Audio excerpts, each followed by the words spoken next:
ruego que abran sus Biblias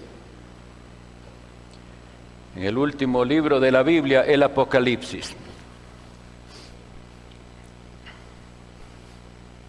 Después de haber tenido 2 escuelas dominicales que esperamos que nos hayan servido de preparación para este estudio expositivo del Apocalipsis, tuvimos primero una serie de enseñanzas de interpretación bíblica. ¿Cómo se interpreta la Biblia? La Biblia no es como ningún otro libro, y eso lo estudiamos y vimos cómo. Luego vimos la escatología. ¿Qué cosas enseña la Biblia sobre los últimos tiempos? Y habiendo hecho esto, entonces consideramos que estamos un poco mejor preparados, un poquito mejor al menos, para estudiar este libro de la Biblia. Apocalipsis capítulo 1. Leo para ustedes de los versículos 1 al 3. En esta serie yo voy a estar usando la versión Reina Valera, la última revisión que hizo la Sociedad Bíblica Trinitaria. Hace un año o un poquito más, creo, la Sociedad Bíblica Trinitaria sacó esta edición de la Reina Valera, que es una versión, es la más excelente, creo yo, que tenemos ahora disponible. Si usted no tiene una y necesita una, hable conmigo, yo puedo conseguirle una de las que ellos nos donaron, pero es la versión que yo voy a estar usando para que ustedes lo sepan. Apocalipsis 1. La revelación de Jesucristo que Dios le dio para manifestar a sus siervos las cosas que deben suceder pronto, y la declaró enviándola por medio de su ángel a su siervo Juan, que ha dado testimonio de la palabra de Dios y del testimonio de Jesucristo y de todas las cosas que ha visto. Bienaventurado el que lee y los que oyen las palabras de esta profecía y guardan las cosas en ella escritas, porque el tiempo está cerca. Que Dios añada bendición a esta lectura de su palabra y con su Santo Espíritu nos ilumine. En la versión original Reina Valera de 1569, este libro lleva este título: Apocalipsis o revelación de Juan el teólogo. Nos acercamos entonces a un libro que muchas personas, como habían dicho en otras ocasiones, han rechazado y desechado por no haberlo entendido bien. Pero confiamos que Dios nos llevará a través de este libro con gran provecho para nuestras almas. Y voy a hacerles una pregunta para iniciar esta serie. ¿Qué tanto le interesa a usted el resultado de la guerra entre Rusia y Ucrania? ¿Qué tanto le interesa a usted la guerra que hay ahora? Irán, Israel y también ya Estados Unidos. ¿Y por qué? ¿Por qué le interesa? ¿De qué lado está usted? ¿Cree que en esas guerras hay alguien que es completamente bueno y el otro es completamente malo? ¿Debemos apoyar ciegamente a alguno de los dos bandos en las guerras? Lamentablemente, por una interpretación incorrecta de las Escrituras, hay personas que toman posiciones así. Pero como publicamos hace poquito en las redes sociales, nosotros estamos contra toda injusticia, sea quien sea que la cometa. Y creemos que en estas guerras están necesitados de Jesucristo el Salvador, tanto los rusos como los ucranianos, como los musulmanes de Irán, como los judíos de Israel, necesitan al Salvador Jesucristo. Y sin Jesucristo están perdidos. Ya los detalles de esas guerras no estamos nosotros ni tenemos toda la información. Pero les voy a decir que el Apocalipsis se trata de una verdadera guerra, pero es espiritual. Y es un libro con promesas maravillosas para los vencedores en esa guerra. Hay 7 ocasiones en las que se le hablará a unas iglesias y se le dirá estas palabras: el que venza. Esa es la condición. El que venza tendrá esto y esto y esto. 7 veces.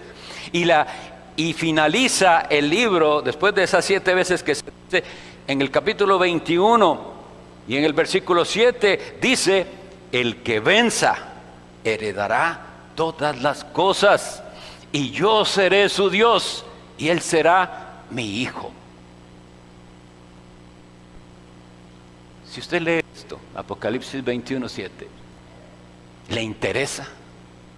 ¿Le interesa ser de estos que vencen para que usted pueda decir: Él es mi Dios, yo soy su hijo? Para que usted pueda cantar, como ahora decíamos: Jehová de los ejércitos está con nosotros, nuestro refugio es el Dios de Jacob. Ese es mi sincero deseo, que ustedes se entusiasmen conmigo al estudiar este libro, deseando formar parte de aquella hueste, de aquel ejército inmenso vencedor del lado de Cristo, el Cordero de Dios. Y que Dios nos ayude a quitar todas las ideas locas y fantasiosas que nos han metido a través de películas y de todas las cosas, no solo películas. Predicadores también han dicho locuras al respecto de este libro, pero que Dios con su Espíritu Santo nos dé luz y entendimiento. Ese es mi deseo. Cuando uno dice Apocalipsis, la gente, ¿qué significa Apocalipsis? La gente dice: yo creo que es como el fin del mundo, porque así le ponen en las películas. Apocalipsis no significa eso. Apocalipsis significa precisamente revelación. Así que este libro en griego empieza con la palabra Apocalipsis, porque Apocalipsis significa revelación. Y dijimos y leímos ahí, es la revelación de Jesucristo. Cuando nosotros veamos en este libro, vamos a estar hablando de varias maneras de interpretar que hay entre el cristianismo. Y con la ayuda de Dios vamos a ver por qué sí o por qué no esa manera de interpretar. La primera que les voy a decir, esto es muy rápido, no voy a ahondar en eso, pero después vamos a ver un poquito más tal vez. La primera que tenemos que rechazar se llama preterismo.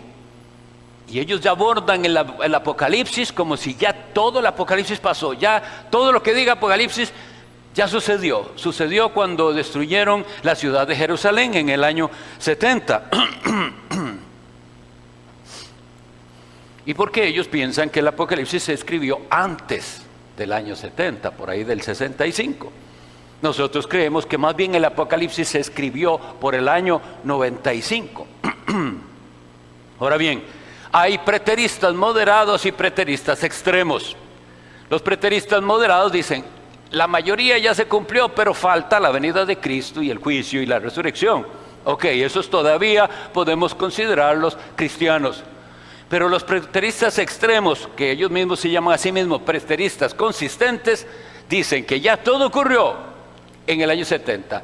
Tanto la resurrección como la venida de Cristo como el juicio, ya todo pasó. Y el que cree eso ya no es ortodoxo cristiano, niega todos los credos históricos y las confesiones, y la gran parte de la palabra de Dios ya no tendría sentido para nosotros si no estamos esperando el retorno de Jesucristo. Así que esa la rechazamos de plano.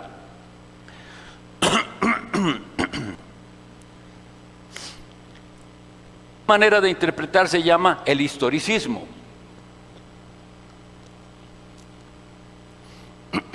Muchos en siglos pasados fueron historicistas y todavía yo considero que hay parte del historicismo que es válido. Pero lo que pasa es que es muy riesgoso porque ellos ven el Apocalipsis como si es... En Apocalipsis usted encuentra todo lo que ha pasado en la vida desde que Cristo se fue al cielo hasta ahora. Entonces ellos logran encontrar cuál parte del Apocalipsis habla de el descubrimiento de América. Porque ustedes saben que por milenios no se conocía el contacto entre el viejo continente y América. Es un evento muy grande. Ellos querían ver toda la plaga negra, la peste negra que hubo en Europa. Ellos tenían que encontrarla en alguna parte en Apocalipsis. Y ahora quisiera pensar en eso un poquito, porque ahorita la gente está preocupada con esto de las guerras. Solo imagínense cómo se sentían algunos en la Primera Guerra Mundial o en la Segunda. Ellos veían que no solo un país, sino muchos en problemas. ¿Cómo creen que escuchaban las noticias? ¿Vieron? Hitler invadió Holanda. ¿Vieron? Hitler invadió Polonia. Hitler llegó a París. Francia es tomada, etc. ¿Y qué creían ellos? Ya Cristo viene. Tenemos que aprender entonces a interpretar, porque si no caemos en lo mismo que otros.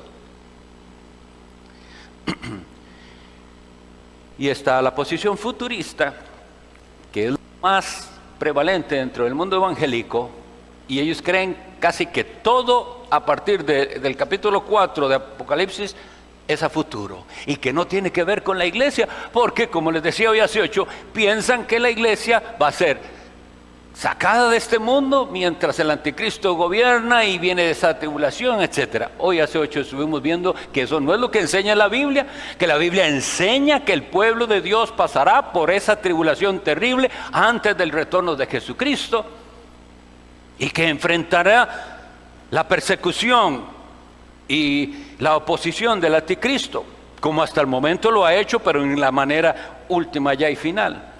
La posición que más favorecemos, estoy hablando de yo como su pastor, es la posición idealista. Sin embargo, no es que sigo a los idealistas en todo. Yo creo también que tenemos que ser sabios en identificar cuáles de esas cosas ocurrieron, cuáles estamos esperando. Y ahí Dios nos ha de ayudar en esto. Pero lo que sí tenemos es esto bien claro. El Apocalipsis lo vamos a abordar como un libro de la Biblia que ha sido útil para los creyentes de todas las generaciones que han sido hasta ahora y que serán hasta que Cristo venga. Si nosotros no entendemos esto, entonces este libro no le servía de nada a aquellos cristianos del primer siglo, del segundo siglo, si esto era para tan después. ¿Tenían ellos un libro en la Biblia que realmente no les traía beneficio? No, bien entendido nos va a dar enseñanzas para la vida cristiana presente. ¿Por qué? Porque vamos a hablar de guerra, pero vamos a hablar de guerra espiritual. Entonces nos dice aquí que este libro es la revelación de un misterio.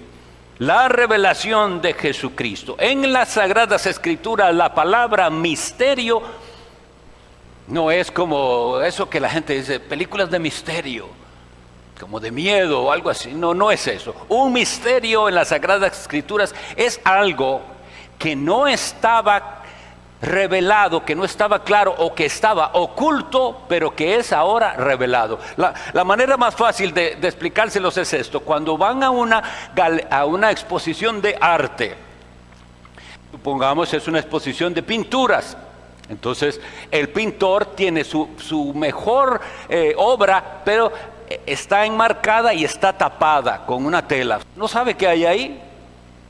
Ese es el sentido de misterio en la Biblia. Pero una vez que le quitan esa tela y usted ve la obra de arte, espero sea obra de arte de verdad, no como lo que hacen ahora, entonces ya fue revelado el misterio. Entonces debemos entender, según lo que aquí dice y lo que confirma la Escritura en todas partes, que la revelación de un misterio es eso, que se nos da a conocer cosas que antes no entendíamos. La Sagrada Escritura, por ejemplo, nos dice en Juan 1:18, a Dios nadie le vio jamás. El unigénito Hijo que está en el seno del Padre, Él le ha dado a conocer. Jesucristo es el que nos revela al Dios verdadero. Y esta palabra que viene aquí, que dice, para manifestar a sus siervos las cosas que deben suceder pronto, y la declaró. Esa palabra declaró en griego es la misma palabra que usó Felipe y que leemos en el Evangelio de Juan, capítulo 14, cuando Felipe le dice a Jesús: muéstranos al Padre y nos basta. Esa palabra muéstranos es esta palabra declarar. Y Jesús, ¿qué le responde? Tanto tiempo hace que estoy con vosotros y no me has conocido, Felipe. El que me ha visto a mí ha visto al Padre. ¿Cómo dices tú, muéstranos al Padre? Esa es la palabra que viene ahí. Jesucristo sí nos muestra al verdadero Dios. Y como les decía la vez anterior, esto es algo que detesta el mundo y que detesta Satanás, que ustedes y yo proclamemos. La exclusividad de Jesucristo como la revelación de Dios. ¿Quiénes van a beneficiarse de este estudio del Apocalipsis? Bien, voy a leer lo que dice el Evangelio de Marcos, capítulo 4, versículo 11.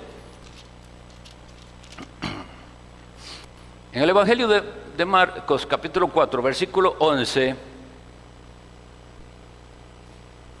voy a leer desde el 10 para que entendamos lo que está sucediendo. Y cuando estuvo solo, los que estaban cerca de él con los 12 le preguntaron sobre la parábola. Jesús dio una enseñanza en parábola, en símbolos. Y les dijo: a vosotros es dado saber el misterio del reino de Dios. Mas a los que están fuera, todas las cosas por parábolas. ¿Qué les parece eso? Ahora le voy a preguntar: ¿está usted adentro o afuera? Si usted está en Cristo y si el Espíritu Santo le ha iluminado, usted va a entender, va a conocer más a Jesucristo y lo va a amar mucho más y le va a servir mejor. Si fuera de Cristo, esto va a ser algo incomprensible. Y no solo incomprensible, no entiende. ¿Y qué hago yo con esta información? Vuelvo a decirlo. A vosotros os he dado a conocer el misterio del reino de Dios. Hay algo que no se entendía y que el mundo no entiende, pero que si vinieran a Cristo podrían entenderlo. Colosenses 1:26 dice: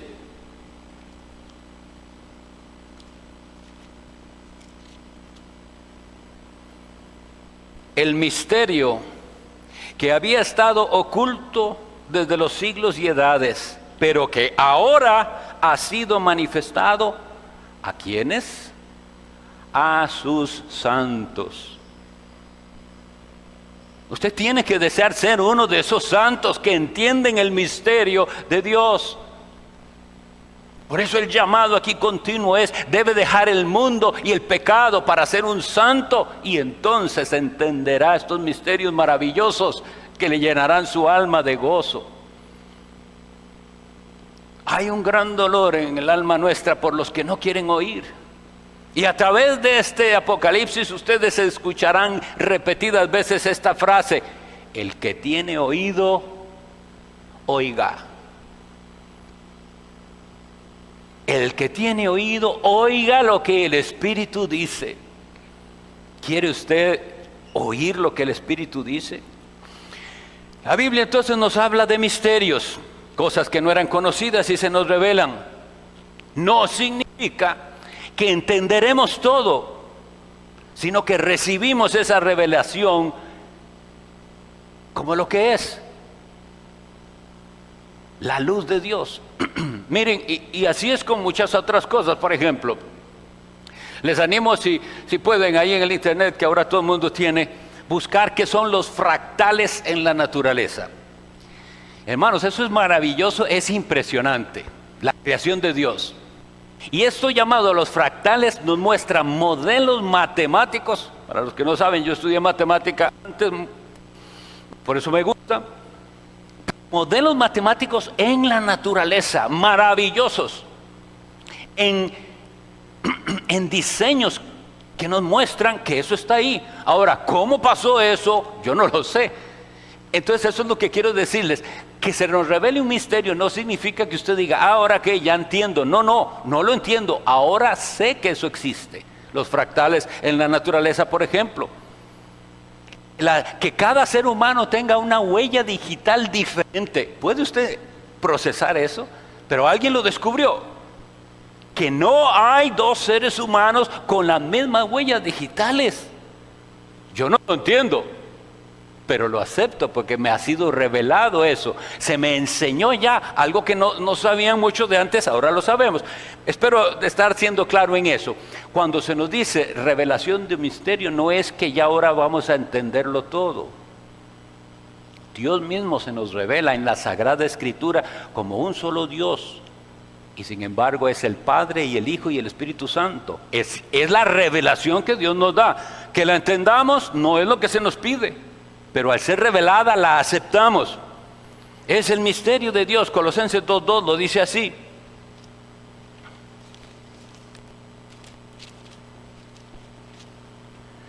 Para que sean confortados sus corazones unidos en amor y en toda la riqueza de pleno entendimiento, para conocer el misterio de Dios y del Padre y de Cristo.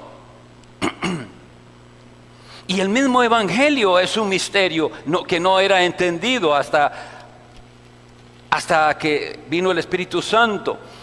Efesios 6:19 dice, cuando está pidiendo oración el apóstol, dice así, que oren, dice, y por mí, para que me sea dada palabra al abrir mi boca con confianza, para dar a conocer el misterio del Evangelio.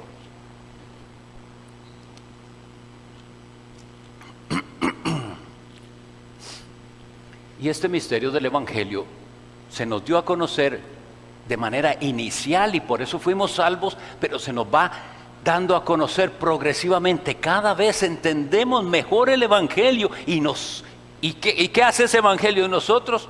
Nos hace más y más libres. Porque Jesús dijo, conoceréis la verdad y la verdad os hará libres. Pero ¿cree usted que conoce ya toda la verdad? Es progresivo. Entre más este misterio sea revelado, usted va a ser más y más libre. También nos habla la Biblia del misterio de la piedad. En 1 Timoteo, capítulo 3, versículo 16, escribe el apóstol Pablo.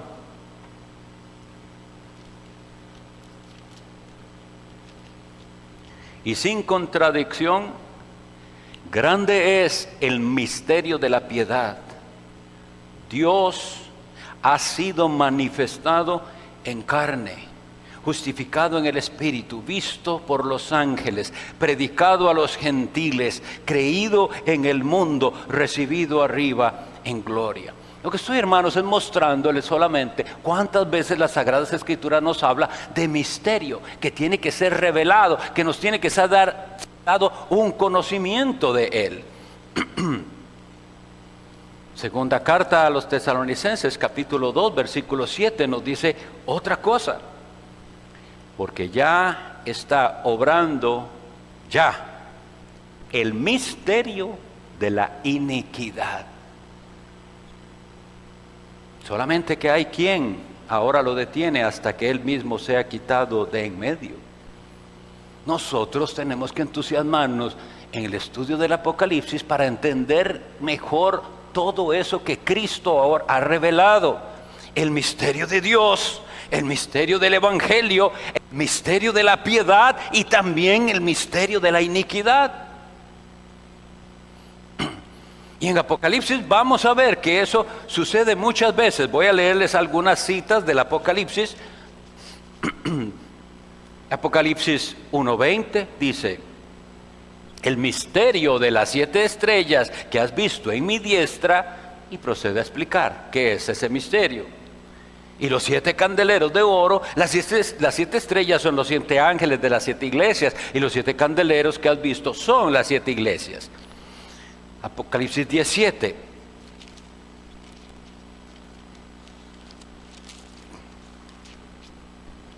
Pero en los días de la voz del 7º ángel, cuando él comience a tocar la trompeta, el misterio de Dios será consumado, como Él lo anunció a sus siervos los profetas.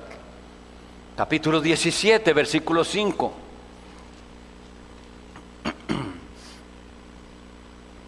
Y en su frente un nombre escrito, misterio, Babilonia la grande, la madre de las rameras y de las abominaciones de la tierra. 17:7. Y el ángel me dijo, ¿por qué te asombras? Yo te diré el misterio de la mujer y de la bestia que la lleva, la cual tiene 7 cabezas y 10 cuernos. Con esto espero que tengamos claro que la Biblia tiene misterios y deben ser revelados, pero no fantasiosamente según nuestras imaginaciones, sino ir a la palabra de Dios. Cuando habíamos visto interpretación bíblica, habíamos visto algo que se llamaba analogía de la fe. ¿Recuerdan? ¿Qué significa? Que la misma escritura interpreta la escritura. Y ustedes van a ver, por eso les había dicho, tenemos que leer mucho la Biblia entera, toda. Pero si usted no ha leído el Antiguo Testamento, no va a entender fácil el Apocalipsis, porque está lleno de imágenes y símbolos que vienen del Antiguo Testamento. Entonces, Dios nos ayude a no quedarnos en ignorancia y en tinieblas o en error, sino que escuchar a Cristo que envió su ángel para revelarnos la verdad, el misterio. Y es un misterio que este Juan, que como les decía era llamado el teólogo, yo no voy a entrar, hermanos, en discusiones. Hay pastores que toman tiempo para decir, unos dicen que este no era Juan, que era otro Juan, que yo no creo que sea útil ni provechoso. Uno puede estudiar si quiere eso otro momento. Pero el que está aquí es Juan, y toda la iglesia por los siglos ha sabido que es el mismo Juan que escribió el Evangelio de Juan y las 3 epístolas. Bueno, ese hombre estaba desterrado en una isla llamada Patmos. Y necesitamos ponernos un poquito en los pies de él para que entendamos todo lo que esto significó. Porque ya él no era joven. Más bien, según la historia eclesiástica, a él habían tratado de matarlo, pero milagrosamente fue salvado de esa muerte, y entonces lo destierran.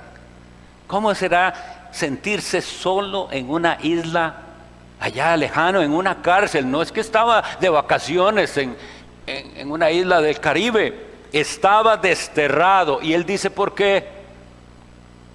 Por dar testimonio de Jesucristo y de la palabra de Dios.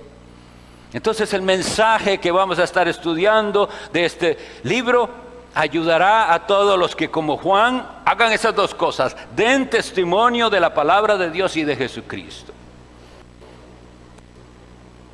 Si no, no va a ser útil. Dice el versículo 3: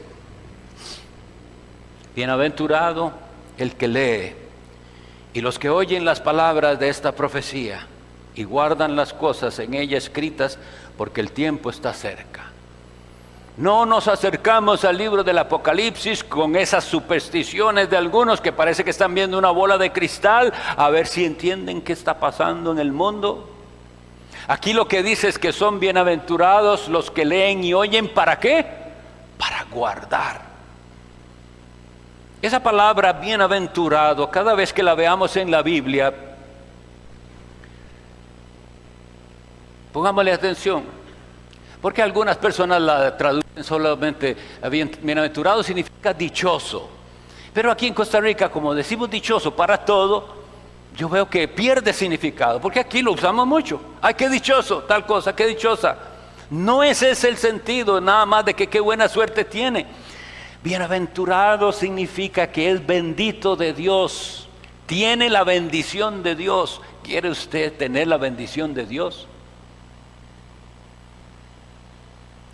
Qué alegría a mí me da ver la iglesia así, tantas personas que vienen, que se sientan. Y yo quisiera pensar que todos son bienaventurados, que tienen la bendición de Dios. Quisiera, pero sé que no es así. Y que no me sirve engañarme ni engañarlos a ustedes diciéndoles ustedes son lo mejor porque vinieron a la iglesia. No, yo no quiero nada más que vengan a la iglesia, quiero que sean bienaventurados, que tengan la bendición de Dios. ¿Y dónde más escuchamos esa palabra bienaventurado? En el Evangelio de Mateo. Todas esas bienaventuranzas coinciden con este bienaventurado. Las 8 bienaventuranzas todas se resumen aquí, en que usted está dispuesto a leer, a escuchar, con el propósito de guardar. Es algo hermoso que aquí haya incluido los que oyen, porque no todos pueden leer, ni todos podían leer, pero el que oye con fe recibirá la bendición. Si ustedes han prestado atención, en la bendición final decimos estas palabras: los que tienen fe en Jesucristo reciban esta bendición. Porque sin fe nada de lo que usted haga sirve. Sin fe es imposible agradar a Dios. Para que usted pueda recibir bendición de estos sermones y de estas enseñanzas, usted tiene que oír con fe. Pero pasamos a algo todavía más complicado. Hay algunos que no pueden oír. Están sordos. ¿Y cómo hacemos para hacerlos oír? La palabra oír implica el deseo de obedecer. Cuando Dios llamó al jovencito Samuel, que después fue aquel gran profeta y sacerdote en Israel, lo llamó y el niñito creía que era Elí el que lo estaba llamando. Y se levantaba: ¿qué quieres? Heme aquí. Y Elí le decía: yo no te he llamado, vuelve a acostarte. Y eso pasó 3 veces, otra vez: ¿para qué me llamaste? No te he llamado. Hasta que el sacerdote le dice: ok, esto es algo de Dios. Si te vuelve a llamar, dígale así: habla Jehová, porque tu siervo oye. ¿Qué significa eso? Habla Jehová, porque tu siervo oye. Significa: háblame porque estoy dispuesto a obedecerte en lo que me digas. Pero aquí hay muchos que solo oyen y no obedecen. Y deben hoy poder decirle: Señor, yo quiero venir a estas predicaciones de Apocalipsis, pero a oír para obedecer. Porque aquí dice así: bienaventurado el que lee, los que oyen las palabras de esta profecía y guardan las cosas en ella escritas. Por eso les digo, con todo mi corazón, ustedes saben que, sea como sea, yo soy emocional y tengo que, con el auxilio del Espíritu Santo, ejercer dominio propio. Pero me preocupa que alguien simplemente venga y escuche sermones y no le lleve esto a guardar los mandamientos de Dios y a dar un mejor testimonio de Jesucristo. Pero sí, es la maravilla. Si usted viene con la disposición: quiero ir para oír y guardar las cosas que se me van a enseñar, para aprender a dar un verdadero testimonio de Jesucristo, guardando los mandamientos de Dios. Porque, como les digo, y con dolor lo tenemos que decir, porque la Biblia lo dice: todo lo que usted ha oído de la palabra de Dios, si usted no lo atiende y si no le lleva a rendirse a Cristo y a servirle a Él, ¿sabe para qué sirve? Para su mayor condenación. Porque la espada de Dios tiene 2 filos. Y en uno hay salvación y en otro condenación, si usted no recibe con fe la palabra para guardarla. Les decía que vamos a encontrar en el estudio del Apocalipsis con frecuencia esa frase: al que venza. O dice la versión del 60, el que venciere. Pero entonces ahí tenemos que hacer un alto y decir: ¿vencer qué? Por eso les digo que se trata de una guerra, una batalla. El apóstol Pablo muchas veces nos habló de esa guerra y habló del cristianismo en términos de milicia. Si usted es cristiano, debe sentirse un soldado de Jesucristo. Y tiene que aprender a usar toda la armadura que Dios nos da. Y tiene que estar interesado en esto. Hay que ya parar con todas esas cosas vanas del mundo que nos han distraído, que nos tienen como atontados. Y hay que decirle ya, basta. No perder más tiempo en tonterías y vanidades. Hay una guerra y si usted no está del lado de ganador, no le queda otra que estar del lado que será aplastado por el Cordero cuando Él regrese. ¿Entienden eso? Una guerra y solo dos lados. Por eso les decía al inicio, ¿con quién va usted? Y usted tendrá su posición y tendrá sus razones para ir. Pero en esta que le estoy diciendo, si usted no está del lado correcto, es una tragedia para su alma. Y yo quiero que usted esté del lado que va a vencer, el lado de Jesucristo.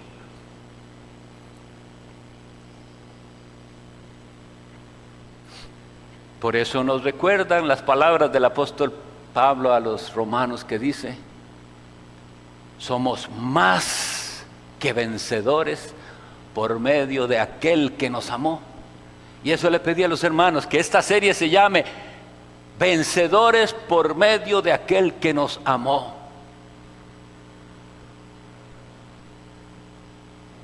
Aquel nos demostró, ese que nos amó, demostró su amor muriendo en una cruz.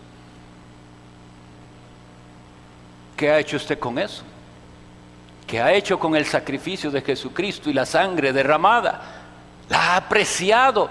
¿La ha tomado como la limpieza de sus pecados? ¿O es usted de los que pisotean la sangre del Cordero de Dios? Porque la Biblia habla en esos términos, que hay quienes pisotean la sangre del Hijo de Dios. Bien, yo lo que quiero es que se entusiasmen conmigo en este estudio precioso, que nos va a tomar mucho tiempo, pero no estamos en apuros. Vamos a ir hasta donde el Señor nos lleve. Que tiene usted que entender es, si hay esa guerra de la que la Biblia va a hablar, que no es guerra física, ni con tanques, ni con bombas atómicas, no es esa. Es esta la más importante, la espiritual, la que habla de o vida eterna o muerte eterna. Del lado vencedor, Jesucristo y su iglesia, y del lado perdedor, Satanás y todos los marcados por la bestia. ¿De cuál lado quiere estar usted? Y yo quiero que usted pueda decir: yo quiero enlistarme para saber pelear esta batalla, porque quiero estar del lado vencedor. Porque como leí ahora 21:7, que este sea su ánimo. El que venza heredará todas las cosas. Y yo seré su Dios y él será mi hijo. ¿Ve cómo no todo el mundo es hijo? A los que le recibieron, a los que creen en su nombre, les dio potestad de ser hechos hijos de Dios.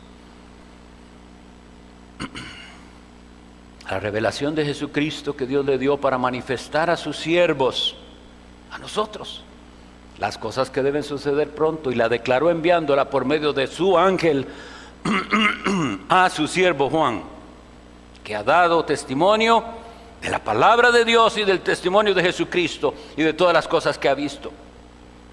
Bienaventurado es usted si lee y oye las palabras de esta profecía y guarda las cosas que aquí están escritas, porque el tiempo está cerca. Oremos.